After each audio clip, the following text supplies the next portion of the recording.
बिस्मिल्लाहिर्रहमानिर्रहीम अल्लाहुम्मा सल्ली अला मुहम्मद व आले मोहम्मद। मैं हूं जुल्फ़कार अली शाह और आप देख रहे हैं मरकज़ डिजिटल टीवी चैनल। पाकिस्तान ने गुज़श्ता हफ्ते जो अपने अज़ली दुश्मन है ना, यानी जो उसकी क़याम पाकिस्तान के साथ ही हमें समझ लें कि अंग्रेज़ों की तरफ से जो जहेज़ भी मिला है, तो अब हमारे से 10 गुना बड़ा है वो दुश्मन। ठीक है जी, उसकी जो शानदार अज़ीम शान फतह हासिल की है, उसकी सारी तफसीलात जो है वो मीडिया पे आ चुकी हैं और ये भी आती रहेंगी।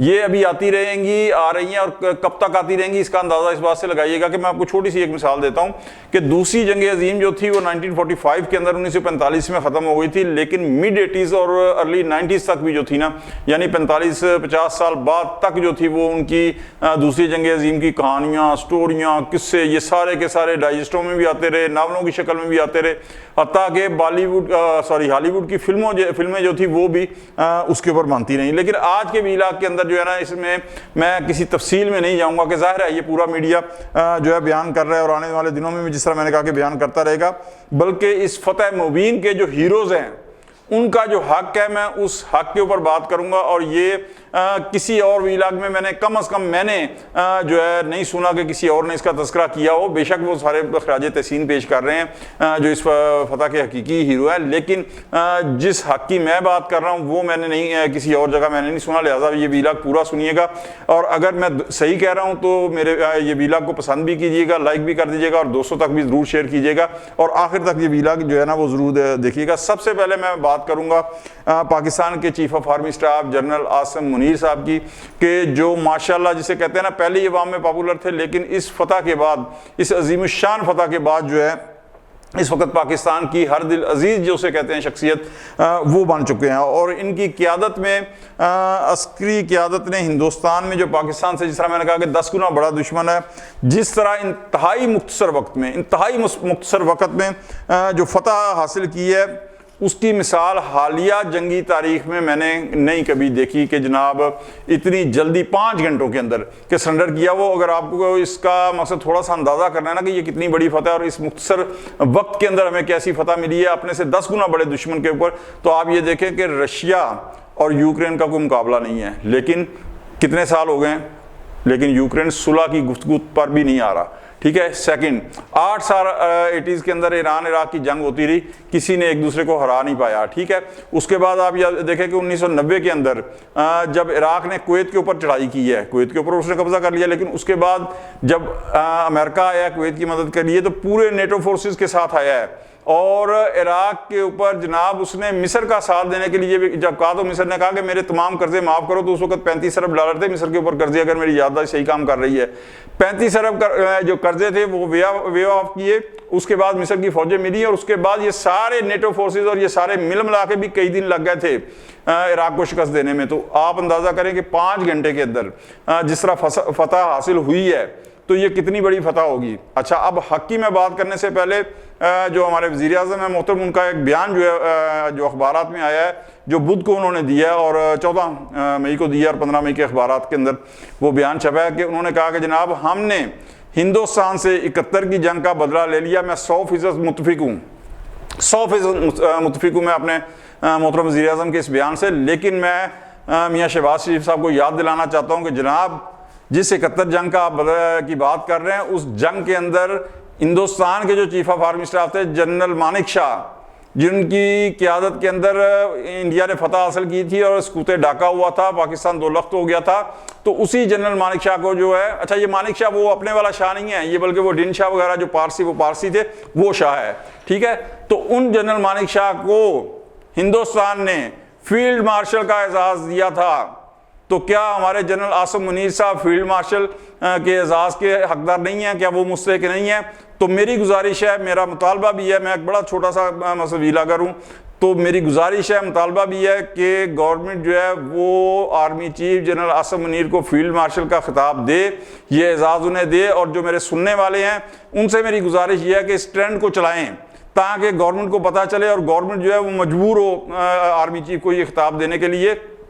यहाँ मैं आपको एक और चीज़ बताऊं कि फतह कैसे हासिल की है। यानी आप ये देखें कि जनरल आसिम मुनीर ने कहा कि मेरे नबी पाक सल्लल्लाहु अलैहि वसल्लम की सुन्नत है कि कुफार के ऊपर जब हमला करना है तो फजर की नमाज के बाद करें। हाय हाय हाय हाय, मैं सदके जाऊं कि फजर की नमाज के बाद हमला करे। फजर की नमाज पढ़ के कहते हैं कि आधा घंटा जनरल आसिम मुनीर ने कुरान पाक की तिलावत की है और उसके बाद जो है आर्डर दिया 4:30 बजे, क्योंकि आप ये देखें कि आजकल जो नमाज फजर का टाइम है वो 3:30 पौने 4 बजे तकरीबन ये हो जाता है।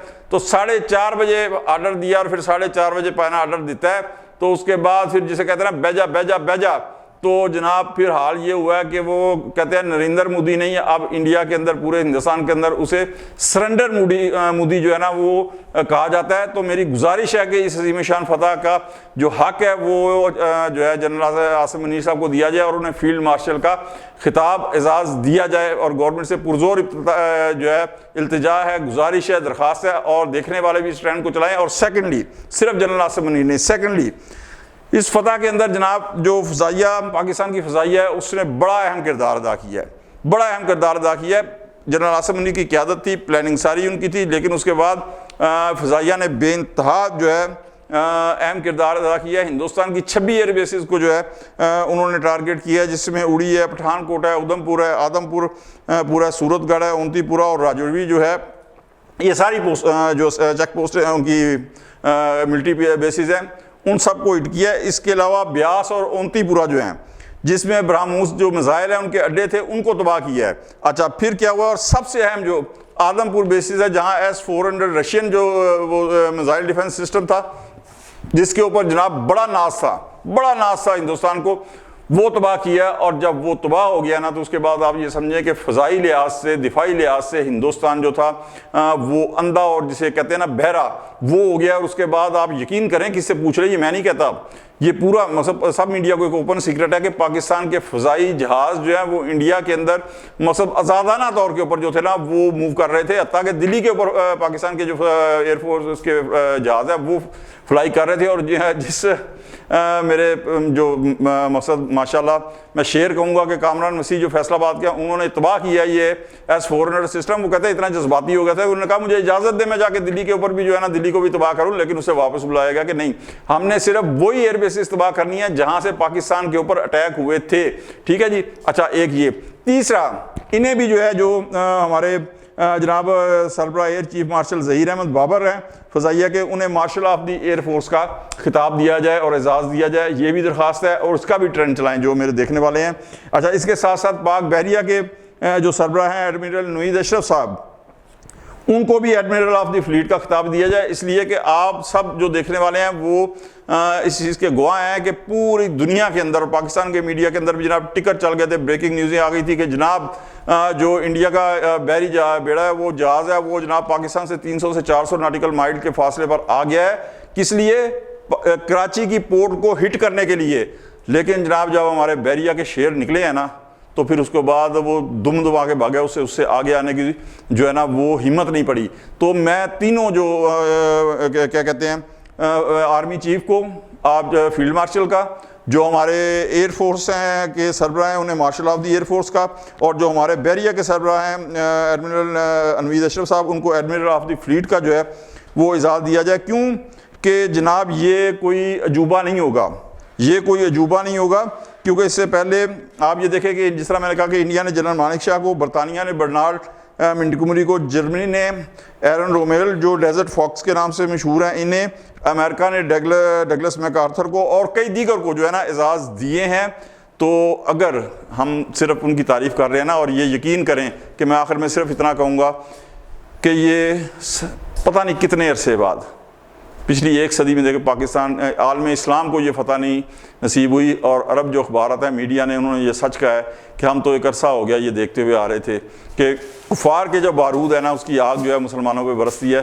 तो पाकिस्तान ने कुफार के ऊपर आग बरसा के बारूद की हमारे कलेजों को जो है ठंडा किया है। तो पाकिस्तान की अवाम जो है और आलम इस्लाम के जो हीरोज़ हैं जो है हुकूमत पाकिस्तान, वो उन्हें उनका हक दे ताकि उनकी हौसला अफजाई हो और हमारे जो पाकिस्तान की अवाम है उनके दिल और कलेजे भी जो है ना वो ठंडे हों। आज तक के लिए इतना ही। अगर आपको हमारा ये व्लॉग अच्छा लगे लाइक कर दें, दोस्तों तक शेयर कर दें और हमारे मरगला डिजिटल टीवी चैनल को सब्सक्राइब कर दें। बेल आइकन का बटन लाजमी दबा दें ताकि नई आने वाली जो वीडियोज़ हैं वो बर वक्त आप तक पहुँच सकें। आज तक के लिए इतना ही। अगले व्लॉग तक के लिए जुल्फ़िकार अली शाह को इजाज़त दें। अल्लाह हाफिज़।